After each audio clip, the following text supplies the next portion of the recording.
ತಮಗೆಲ್ಲರಿಗೂ ಅತ್ಯಂತ ಶ್ರೀಮಂತ ನಗರಿಯಾದ ಸಿಂಗಾಪುರಕ್ಕೆ ಸ್ವಾಗತ ಸುಸ್ವಾಗತ. ಹಲೋ ಎಲ್ರಿಗೂ ನಮಸ್ಕಾರ. ನಾವು ನಿಮ್ಮ ಎಸ್ಕೇಪ್ ಟ್ರಾವೆಲರ್ಸ್.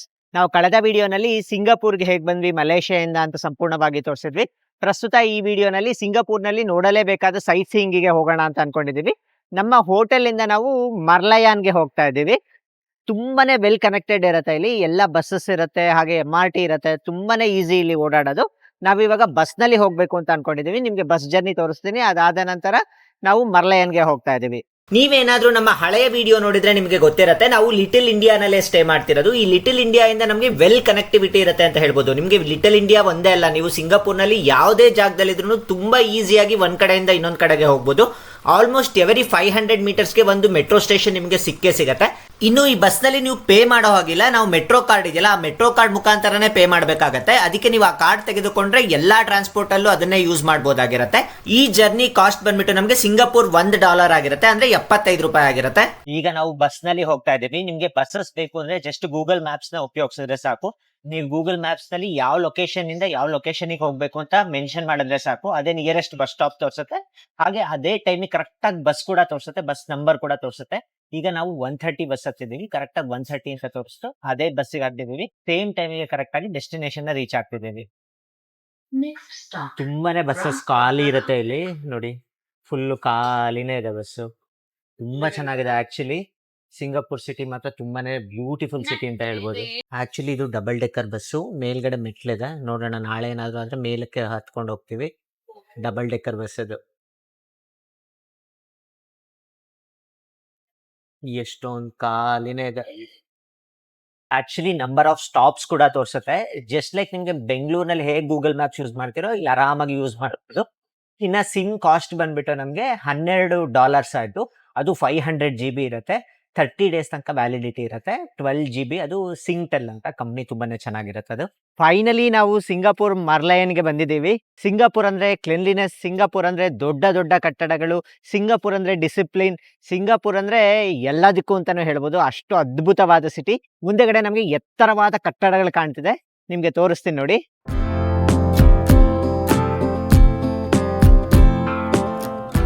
ಗಗನಚುಂಬಿ ಕಟ್ಟಡಗಳನ್ನ ನೀವು ನೋಡ್ಬೋದಾಗಿರತ್ತೆ. ಈಗ ನಾವು ಸಿಂಹದ ಬಾಯಿಂದ ನೀರ್ ಬರುತ್ತಲ್ಲ, ಆ ಜಾಗಕ್ಕೆ ಹೋಗ್ತಾ ಇರೋದು. ತುಂಬಾ ಬ್ಯೂಟಿಫುಲ್ ಲೊಕೇಶನ್. ಏನ್ ಬ್ಯೂಟಿಫುಲ್ ಆಗಿದೆ ಜಾಗ. ಈ ಸಿಂಗಾಪುರ ಅತ್ಯಂತ ಶ್ರೀಮಂತ ಮತ್ತು ಬಲಿಷ್ಠ ದೇಶ ಅಂತ ಹೇಳ್ಬೋದು. ಇಲ್ಲಿರುವ ಜನರ ತಲಾದಾಯ ತುಂಬಾನೇ ಜಾಸ್ತಿ ಇರುತ್ತೆ. ಹಾಗಾಗಿ ಇದು ತುಂಬಾನೇ ಶ್ರೀಮಂತವಾದ ದೇಶ ಅಂತ ಹೇಳ್ಬೋದು.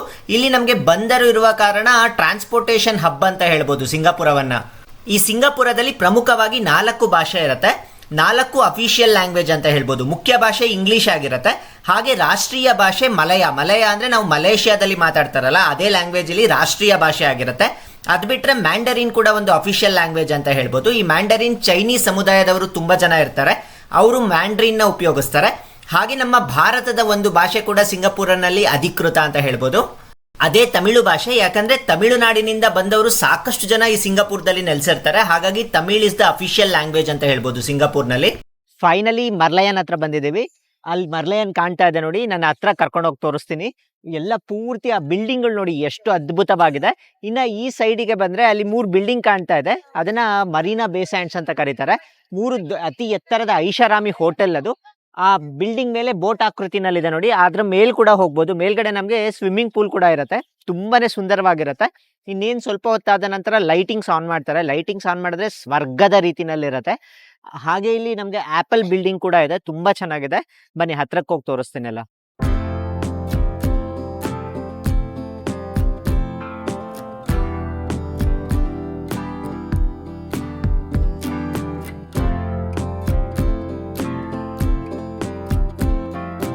ಈ ಸಿಂಗಾಪುರ್ ನಮಗೆ ಟ್ರಾಪಿಕಲ್ ಕ್ಲೈಮೇಟು. ಹೇಗೆ ಅಂದರೆ ಬಿಸಿಲು ಹೊಡಿತಾ ಇರುತ್ತೆ. 5 ನಿಮಿಷಕ್ಕೆ ನೋಡಿ ಫುಲ್ ಮೋಡ ಕವಿದು ಮಳೆನೇ ಬಂದ್ಬಿಡುತ್ತೆ. ಅದು ಸಿಕ್ಕಾಬಟ್ಟೆ ಜೋರಾಗಿ ಬರುತ್ತೆ. ಹಾಗಾಗಿ ಈ ಸಿಂಗಾಪುರಲ್ಲಿ ಯಾರು ಬರ್ತಿರೋ ಅವರು ನೀವೊಂದು ಛತ್ರಿಯನ್ನು ಖಂಡಿತವಾಗಿ ಇಟ್ಕೊಳ್ಳೇಬೇಕು. ನೀವು ಛತ್ರಿ ಇಲ್ಲದೆ ಸಿಂಗಾಪುರಿಗೆ ಬಂದ್ರಿ ಅಂದರೆ ಫುಲ್ ತೇವದ ಬಟ್ಟೆಯಿಂದನೇ ಹೋಗಬೇಕಾಗತ್ತೆ. ಹಾಗಾಗಿ ಇಲ್ಲಿ ಛತ್ರಿ 100% ನೀವು ತರಲೇಬೇಕಾಗಿರೋ ವಸ್ತು ಅಂತ ಹೇಳ್ಬೋದು. ಹಾಗೆ ಬಿಸಿಲು ತುಂಬ ಇರೋ ಕಾರಣ ಸನ್ಸ್ಕ್ರೀನ್ ಕೂಡ ನೀವು ತರಬೇಕಾಗತ್ತೆ. ಈ ಜಾಗವನ್ನ ಮರ್ಲಯನ್ ಪಾರ್ಕ್ ಅಂತ ಕರೀತಾರೆ. ಮರ್ಲಯನ್ ಅನ್ನೋದು ತುಂಬಾ ವಿಶೇಷವಾದ ಒಂದು ಪ್ರಾಣಿ ರೀತಿ ಅಂತ ಹೇಳ್ಬೋದು. ಮರ್ಲಯನ್ ಅಂದ್ರೆ ಮರ ಅಂದ್ರೆ ಕೆಳಗಿನ ಭಾಗ ಮೀನಿನ ಆಕೃತಿನಲ್ಲಿರುತ್ತೆ, ಸಿಂಹದ ತಲೆ ಇರುತ್ತೆ, ಅದರಿಂದ ನೀರ್ ಬರುತ್ತೆ. ಇದನ್ನ ನೋಡೋದಕ್ಕೆ ಸಾಕಷ್ಟು ಜನ ಬಂದೇ ಬರ್ತಾರೆ. ನನ್ಗಂತೂ ತುಂಬಾ ಇಷ್ಟವಾದ ಪ್ರದೇಶ ಸಿಂಗಾಪುರಲ್ಲಿ ಅಂದ್ರೆ ಅದು ಮರ್ಲಯನ್ ಅಂತ ಹೇಳ್ಬೋದು. ಈ ವೈಬ್ಸ್ ನೋಡೋದಕ್ಕೆ ಎರಡು ಕಣ್ ಸಾಲದು, ಅಷ್ಟು ಅದ್ಭುತವಾಗಿರುತ್ತೆ. ನೋಡಿ, ಎಷ್ಟೋ ವಿದೇಶಗಳಿಂದ ಜನ ಈ ಜಾಗಕ್ಕೆ ಬರ್ತಾರೆ ಈ ಮರ್ಲಯನ್ ನೋಡೋದಕ್ಕೆ. ಸಾಯಂಕಾಲ ಬೋಟ್ ರೈಡ್ ಕೂಡ ಇರುತ್ತೆ. ಆ ಬೋಟ್ ರೈಡ್ ಅಂತೂ ಇನ್ನ ನೆಕ್ಸ್ಟ್ ಲೆವೆಲ್ ಎಕ್ಸ್ಪೀರಿಯನ್ಸ್ ಅಂತ ಹೇಳ್ಬೋದು. ಲೈಟಿಂಗ್ ಮಧ್ಯೆ ಕೂಲ್ ವೆದರ್ ನಲ್ಲಿ ಬೋಟಿಂಗ್ ಹೋಗೋದಂತೂ ಅದ್ಭುತ ಅಂತ ಹೇಳ್ಬೋದು.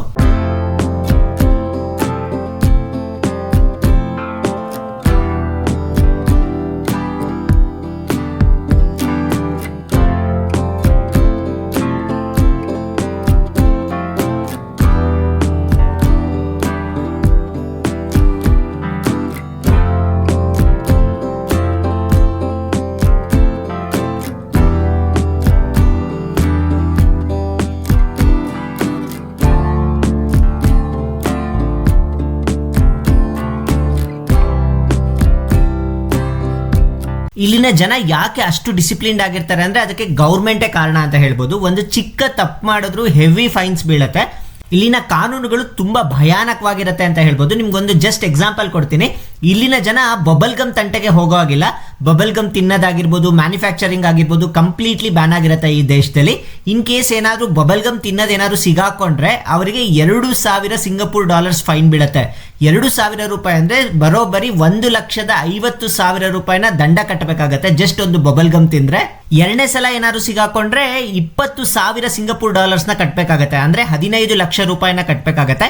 ಇನ್ನು ಮೂರನೇ ಬಾರಿಗೆ ಏನಾದ್ರು ಸಿಕ್ಕಾಕೊಂಡ್ರೆ ಡೈರೆಕ್ಟ್ ಆಗಿ ಜೈಲ್ಗೆ ಕರ್ಕೊಂಡು ಹೋಗ್ತಾರೆ.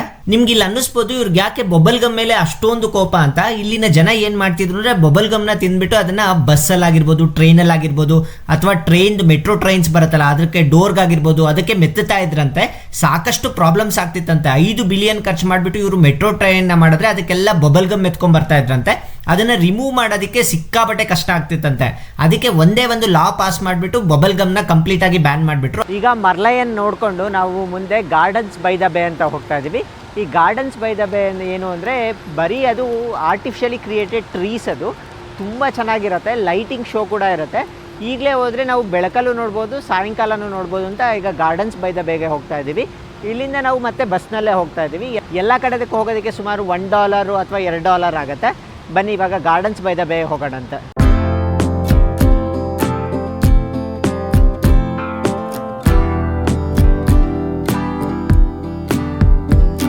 ಇಲ್ಲಿಂದ ಗಾರ್ಡನ್ಸ್ ಬೈ ದ ಬೇ ಸುಮಾರು ಒಂದು 2 ಕಿಲೋಮೀಟರ್ ಆಗುತ್ತೆ. ಬೇಕಾದ್ರೆ ನಡ್ಕೊಂಡೇ ಹೋಗ್ಬೋದು, ಯಾಕಂದ್ರೆ ಸುತ್ತ ಬಿಲ್ಡಿಂಗ್ಸ್ಗಳಿರುತ್ತೆ. ಬಿಲ್ಡಿಂಗ್ಸ್ ನೋಡ್ಕೊಂಡು ಹೋದ್ರೆ ಟೈಮ್ ಪಾಸ್ ಆಗೋದೇ ಗೊತ್ತಾಗಲ್ಲ. ಇಲ್ಲ ತುಂಬ ನಡೆಯೋದಕ್ಕೆ ಆಗೋದಿಲ್ಲ ಅಂದ್ರೆ ಬಸ್ಸಸ್ ಸಿಗುತ್ತೆ. ಕೇವಲ ಒಂದು 2-3 ಸ್ಟಾಪ್ ಇರುತ್ತೆ. ಗಾರ್ಡನ್ಸ್ ಬೈ ದ ಬೇನ ನಾವು ಇವಾಗ ರೀಚ್ ಆಗ್ತಾ ಇದ್ದೀವಿ.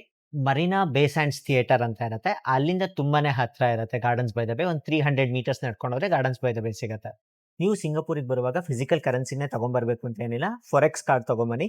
ಈ ಫಾರೆಕ್ಸ್ ಕಾರ್ಡ್ ಇಂದ ತುಂಬಾನೇ ಉಪಯೋಗ ಇದೆ. ನಿಮ್ಗೆ ಯಾವುದೇ ಮತ್ತೆ ಅಡಿಷನಲ್ ಕಾರ್ಡ್ ಇಲ್ದಲೆ ಇದನ್ನೇ ನೀವು ಟ್ಯಾಪ್ ಮಾಡ್ಕೊಂಡು ಎಲ್ಲಾ ಕಡೆನೂ ಹೋಗ್ಬೋದು. ಬಟ್ ಏನು ಅಂದ್ರೆ ಇಂಟರ್ನ್ಯಾಷನಲ್ ಟ್ರಾನ್ಸಾಕ್ಷನ್ ಆನ್ ಮಾಡಿರ್ಬೇಕು, ಹಾಗೆ ವೈಫೈನ ಆನ್ ಮಾಡಿರ್ಬೇಕು. ಅವಾಗ ಈಸಿಯಾಗಿ ನೀವು ಮೆಟ್ರೋನಲ್ಲಿ ಆಗಿರ್ಬೋದು, ಬಸ್ಸಲ್ಲಿ ಆಗಿರ್ಬೋದು, ಶಾಪಿಂಗಿಗೆ ಆಗಿರ್ಬೋದು, ತುಂಬಾನೇ ಈಸಿಯಾಗಿ ಇದನ್ನ ಯೂಸ್ ಮಾಡ್ಕೊಂಡು ಹೋಗ್ಬೋದು.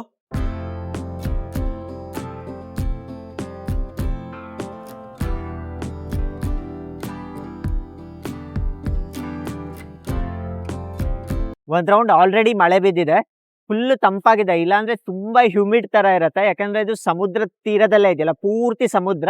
ಇದೊಂದು ಐಲ್ಯಾಂಡ್ ಆದ ಕಾರಣ ತುಂಬಾನೇ ಹ್ಯೂಮಿಡಿಟಿ ಇರುತ್ತೆ.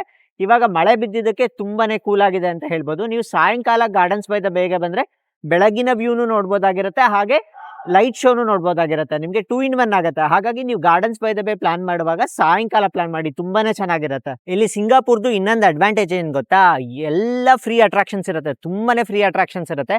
ಈ Gardens by the Bay free attraction, Merlion free attraction, Marina Bay Sands free attraction, ಹೀಗೆ ತುಂಬಾನೇ ಫ್ರೀ ಅಟ್ರಾಕ್ಷನ್ಸ್ ಇರುತ್ತೆ. ನೀವು ಬಂದ್ರೆ ಯಾವುದೇ ರೀತಿ ಖರ್ಚೇ ಇರೋದಿಲ್ಲ. ಬಟ್ ನೀವೇನಾದ್ರು ಸೆಂಟೋಸಾಗೆ ಅಡ್ವೆಂಚರಸ್ ಆಕ್ಟಿವಿಟೀಸ್ ಮಾಡಬೇಕು ಅಂದ್ರೆ ಮಾತ್ರ ನಿಮ್ಗೆ ಕಾಸ್ಟ್ ಇರುತ್ತೆ. ಇಲ್ಲಾಂದ್ರೆ ಸಂಪೂರ್ಣವಾಗಿ ಉಚಿತವಾಗಿ ಸಾಕಷ್ಟು ಪ್ಲೇಸಸ್ ನ ನೋಡ್ಕೊಂಡು ಹೋಗ್ಬೋದಾಗಿರುತ್ತೆ. ನಮ್ಮ ಅಪ್ಪ ಅಮ್ಮಂದು ಫಸ್ಟ್ ಇಂಟರ್ನ್ಯಾಷನಲ್ ಟ್ರಿಪ್, ಅವ್ರಿಗೆ ಖುಷಿ ಅಂದ್ರೆ ಖುಷಿ ಆಗೋಗಿದೆ ಸಿಂಗಾಪುರಿಗೆ ಬಂದ್ಮೇಲೆ. ನಾನು ಆಲ್ಮೋಸ್ಟ್ ಇದು ನನಗೆ 11th ಕಂಟ್ರಿ ಅಂತ ಇರ್ಬೋದು, ಬಟ್ ನಾನು ಸಿಂಗಾಪುರನೇ ಆಲ್ರೆಡಿ 2nd ಟೈಮ್ ಬಂದಿದ್ದೆ. ಮಲೇಷ್ಯಾ ನನಗೆ 11th ಕಂಟ್ರಿ, ಸಿಂಗಾಪುರ್ ನಮಗೆ 2nd ಟೈಮ್ ಬಂದಿದ್ದೀನಿ. ಹಾಗಾಗಿ ನಾನು ಆಲ್ಮೋಸ್ಟ್ ಎಲ್ಲ ಈ ಜಾಗಗಳನ್ನ ನೋಡಿದ್ದೀನಿ. ಫಸ್ಟ್ ಟೈಮ್ ಬರೋರ್ಗಂತೂ ತುಂಬಾನೇ ಬೆಸ್ಟ್ ಕಂಟ್ರಿ ಅಂದ್ರೆ ಅದು ಸಿಂಗಾಪುರ್ ಅಂತ ಹೇಳ್ಬೋದು. ನೋಡಿ, ಈಗ ನಾವು ಗಾರ್ಡನ್ಸ್ ಬೈ ದ ಬೇ ಎಂಟ್ರೆನ್ಸ್ ಅಲ್ಲಿ ಇದೀವಿ. ಸಿಂಗಾಪುರ್ ಅಲ್ಲಿ ಒಂದ್ ಮೆಚ್ಕೋಬೇಕು ಅಂದ್ರೆ ಎಲ್ಲಿ ನೋಡಿದ್ರು ಪಾರ್ಕ್ ಇರುತ್ತೆ ನಿಮ್ಗೆ. ತುಂಬಾನೇ ನೀಟಾಗಿ ವೆಲ್ ಮೇಂಟೈನ್ ಮಾಡಿರ್ತಾರೆ ಅಂತ ಅನ್ಬೋದು. ನಿಮ್ಗೆ ಸುಮಾರು ಒಂದ್ 2-3 ಕಿಲೋಮೀಟರ್ ಒಂದೊಂದು ಪಾರ್ಕ್ ಸಿಗುತ್ತೆ. ಅಷ್ಟು ಗ್ರೀನರಿಗೆ ಇವ್ರು ಇಂಪಾರ್ಟೆನ್ಸ್ ಕೊಡ್ತಾರೆ. ಈ ಗಾರ್ಡನ್ಸ್ ಬೈ ದ ಬೇಗೆ ಒಳಗಡೆ ಬರೋದಕ್ಕೆ ಸಂಪೂರ್ಣವಾಗಿ ಉಚಿತ ಆಗಿರುತ್ತೆ. ಬಟ್ ಇಲ್ಲಿ ಕೆಲವು ಒಂದು ಅಟ್ರಾಕ್ಷನ್ಸ್ ಇರುತ್ತೆ. ಈ ಅಟ್ರಾಕ್ಷನ್ಸ್ ಅಲ್ಲಿ ನೀವು ಹೋಗ್ಬೇಕು ಅಂದ್ರೆ ನೀವು ಅಮೌಂಟ್ ನ ಪೇ ಮಾಡ್ಬಿಟ್ಟು ಹೋಗ್ಬೇಕಾಗತ್ತೆ. ಮೊದಲನೇದು ಬಂದ್ಬಿಟ್ಟು ಫ್ಲವರ್ ಡೋಮ್ ಮತ್ತೆ ಕ್ಲೌಡ್ ಫಾರೆಸ್ಟ್ ಅಂತ ಇರುತ್ತೆ. ಅದಕ್ಕೆ ಹೋಗ್ಬೇಕು ಅಂದ್ರೆ $46 ಆಗುತ್ತೆ. $46 ಅಂದ್ರೆ $2250 ಅಂತ ಹೇಳ್ಬೋದು. ಹಾಗೆ ಫ್ಲೋರಲ್ ಫ್ಯಾಂಟಸಿ ಅಂತ ಇರುತ್ತೆ, ಅದಕ್ಕೆ $20 ಆಗುತ್ತೆ. ಹಾಗೆ ಒಂದು ಮೇಲೆ ಸ್ಕೈ ವಾಕ್ ಇರುತ್ತೆ, ಅದಕ್ಕೆ ಹೋಗ್ಬೇಕು ಅಂದ್ರೆ $10 ಅಂದ್ರೆ $750 ಕೊಟ್ಟು ಹೋಗ್ಬೇಕಾಗತ್ತೆ. ಈಗ ನೋಡಿ, ನಾವು ಗಾರ್ಡನ್ಸ್ ಬೈ ದ ಬೇನ ರೀಚ್ ಆಗಿದ್ದೀವಿ. ನಮಗೆ ಹಿಂದೆ ಕಾಣ್ತಿದ್ದಲ್ಲ, ಇದನ್ನೇ ಗಾರ್ಡನ್ಸ್ ಬೈ ದ ಬೇ ಅನ್ನೋದು. ಇನ್ನೇನು ಕೆಲವೇ ಕ್ಷಣಗಳಲ್ಲಿ ಲೈಟಿಂಗ್ ಕೂಡ ಸ್ಟಾರ್ಟ್ ಆಗುತ್ತೆ. ಒಮ್ಮೆ ಕತ್ಲೆ ಆದ ನಂತರ ಲೈಟಿಂಗ್ ಪ್ರಾರಂಭ ಆಗುತ್ತೆ. ಲೈಟಿಂಗಲ್ಲಂತೂ ತುಂಬಾನೇ ಬ್ಯೂಟಿಫುಲ್ ಆಗಿರುತ್ತೆ. ಬನ್ನಿ ನೋಡೋಣಂತೆ.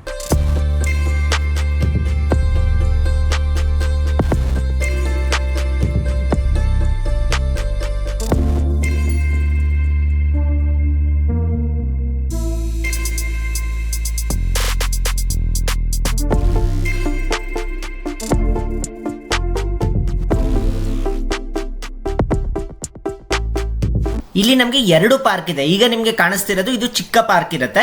ಇನ್ನ ಒಂದು ದೊಡ್ಡ ಪಾರ್ಕ್ ಇದೆ, ಅಲ್ಲಿ ನಮಗೆ ಲೈಟಿಂಗ್ ಶೋ ಇರುತ್ತೆ. ಈ ಗಾರ್ಡನ್ಸ್ ಬೈ ದ ಬೇಗೆ ಬಂದ್ರೆ ನಮಗೆ ಎದುರಿಗೆ ಒಂದು ದೊಡ್ಡ ಬಿಲ್ಡಿಂಗ್ ಕಾಣುತ್ತೆ. ಈ ಬಿಲ್ಡಿಂಗ್ ನ ಮರೀನಾ ಬೇ ಸ್ಯಾಂಡ್ಸ್ ಅಂತ ಕರೀತಾರೆ. ನೋಡಿ, 3 ಬಿಲ್ಡಿಂಗ್ ಇದೆ, ಮೇಲ್ಗಡೆ ಬೋಟ್ ಇದೆ. ನಿಮ್ಗೆ ಆಲ್ರೆಡಿ ಮರ್ಲಯನ್ ಹತ್ರ ಹೋದಾಗ ಈ ಬಿಲ್ಡಿಂಗ್ ನ ತೋರಿಸಿದ್ದೆ. ನೋಡೋದಕ್ಕೆ ತುಂಬಾ ಹತ್ರನೇ ಇದೆ ಅಂತ ಅನ್ಸುತ್ತೆ, ಬಟ್ ಸಿಕ್ಕಾಪಟ್ಟೆ ನಡಿಬೇಕು. ಹಾಗಾಗಿ ಬಸ್ ನಲ್ಲಿ ಬಂದ್ರೇನೆ ಬೆಟರು. ಈಗ ನಾವು ಲೈಟ್ ಶೋ ನಡೆಯೋ ಜಾಗಕ್ಕೆ ಬಂದಿದ್ದೀವಿ. ನೋಡಿ ಎಷ್ಟು ಬ್ಯೂಟಿಫುಲ್ ಆಗಿದೆ ಅಂತ. ನಾನು ನಿಮ್ಗೆ ಹಳೆ ತೋರಿಸಿದ್ರೆ ಅದೆಲ್ಲ ಚಿಕ್ಕ ಚಿಕ್ಕ ಪ್ಲಾಂಟ್ಸ್ ಆಗಿತ್ತು. ಇದು ಇನ್ನ ಎತ್ತರವಾದ ಪ್ಲಾಂಟ್ಸ್ ಅಂತ ಹೇಳ್ಬೋದು. ಸಾಯಂಕಾಲ ಬಂದ್ರೆ ಸಾಕು, ಇಲ್ಲಿ ಫುಲ್ ಜನ ತುಂಬ್ಕೊಂಡ್ಬಿಡ್ತಾರೆ. ದಿನಕ್ಕೆ ಇಲ್ಲಿ 2 ಬಾರಿ ಲೈಟ್ ಶೋ ನಡೆಯುತ್ತೆ. ಸಾಯಂಕಾಲ 7 ಗಂಟೆಗೊಮ್ಮೆ ನಡೆಯುತ್ತೆ, ಸಾಯಂಕಾಲ 8 ಗಂಟೆಗೊಮ್ಮೆ ನಡೆಯುತ್ತೆ. ಹಾಗಾಗಿ ತುಂಬಾನೇ ಜನ ಬರ್ತಾರೆ ಅಂತ ಹೇಳ್ಬೋದು. ನೋಡಿ ಎಷ್ಟು ಎತ್ತರವಾಗಿದೆ ಈ ಪ್ಲಾಂಟ್ಸ್ ಎಲ್ಲ. ಮೇಲ್ಗಡೆ ನಿಮ್ಗೊಂದು ಬ್ರಿಡ್ಜ್ ಕೂಡ ಕಾಣ್ತಾ ಇದೆ. ನೋಡಿ, ಆ ಬ್ರಿಡ್ಜ್ ಮೇಲೆ ಹೋಗ್ಬೇಕು ಅಂದ್ರೆ ನೀವು ಅಡಿಷನಲ್ ಆಗಿ ಅಮೌಂಟ್ ಕೊಟ್ಟು ಹೋಗ್ಬೇಕಾಗಿರುತ್ತೆ. ಇನ್ನೇನು ಕೆಲವೇ ಕ್ಷಣಗಳಲ್ಲಿ ಲೈಟ್ ಶೋ ಪ್ರಾರಂಭ ಆಗುತ್ತೆ. ಒಮ್ಮೆ ಕತ್ಲೆ ಆದ ನಂತರ ಲೈಟ್ ಶೋ ಇಲ್ಲಿ ಪ್ರಾರಂಭ ಆಗುತ್ತೆ. ನೋಡಿ, ಇಲ್ಲಿ ಎಂಟ್ರೆನ್ಸ್ ಕಾಣಿಸ್ತಿದೆಯಲ್ಲ, ತುಂಬಾ ಜನ ಕ್ಯೂ ಲೈನ್ ಅಲ್ಲಿ ನಿಂತಿದ್ದಾರೆ. ಲಿಫ್ಟ್ ಕಾಣ್ತಿದೆಯಲ್ಲ, ಆ ಲಿಫ್ಟ್ ಮುಖಾಂತರ ನಾವು ಮೇಲ್ಗಡೆ ಹೋಗ್ಬೋದಾಗಿರುತ್ತೆ. ಸ್ಕೈ ವಾಕ್ ಮೇಲೆ ಹೋಗ್ಬೋದಾಗಿರುತ್ತೆ, ಅಥವಾ ಈ ಆರ್ಟಿಫಿಷಿಯಲ್ ಟ್ರೀಸ್ ಮೇಲೆ ಹೋಗ್ಬೋದಾಗಿರುತ್ತೆ. ತುಂಬಾ ಬ್ಯೂಟಿಫುಲ್ ಆಗಿರುತ್ತೆ. ಇಲ್ಲಿ ನೀವು ಎಕ್ಸ್ಟ್ರಾ ಪೇ ಮಾಡಬೇಕು. ಇದು ಬೆಸ್ಟ್ ಟೈಮ್ ಟು ವಿಸಿಟ್ ಅಂದ್ರೆ ನಿಮಗೆ ಜನವರಿಯಿಂದ ಏಪ್ರಿಲ್ ತನಕ ತುಂಬಾನೇ ಚೆನ್ನಾಗಿರುತ್ತೆ ಅಂತ ಹೇಳ್ಬೋದು. ನೋಡಿ, ಲೈಟಿಂಗ್ಸ್ ಆನ್ ಮಾಡಿದ್ದಾರೆ. ಇನ್ನೇನು ಕೆಲವೇ ಕ್ಷಣಗಳಲ್ಲಿ ಪ್ರಾರಂಭ ಆಗುತ್ತೆ ಲೈಟ್ ಶೋ.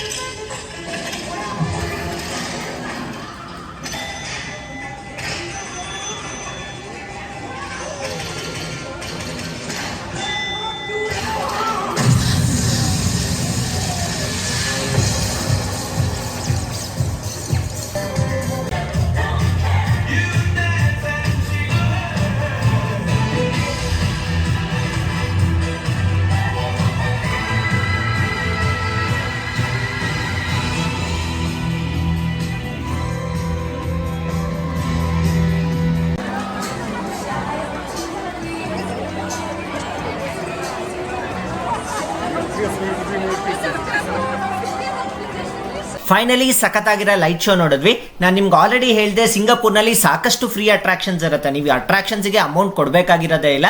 ಇಲ್ಲಿ ಲೈಟ್ ಶೋ ಕೂಡ ಸಂಪೂರ್ಣವಾಗಿ ಉಚಿತ ಆಗಿರುತ್ತೆ. ಆರಾಮಾಗಿ ಬಂದು ನೋಡ್ಕೊಂಡು ಹೋಗ್ಬೋದಾಗಿರುತ್ತೆ. ಈಗ ನಾವು ಲಿಟಲ್ ಇಂಡಿಯಾಗೆ ಹೋಗ್ತಾ ಇದೀವಿ. ಲಿಟಲ್ ಇಂಡಿಯಾನಲ್ಲಿ ಹೋಟೆಲ್ಗೆ ಹೋಗಿ ಊಟ ಮಾಡಿಕೊಂಡು ನಂತರ ರೂಮ್ಗೆ ಹೋದ್ರೆ ಇವತ್ತಿನ ಡೇ ಸಂಪೂರ್ಣವಾಗಿ ಕಂಪ್ಲೀಟ್ ಆದಂಗಾಗತ್ತೆ. ನಾಳೆ ಕೆಲವೊಂದು ಹೊಸ ಅಟ್ರಾಕ್ಷನ್ಸ್ಗೆ ಹೋಗ್ಬೇಕು ಅಂತ ಅನ್ಕೊಂಡಿದೀವಿ.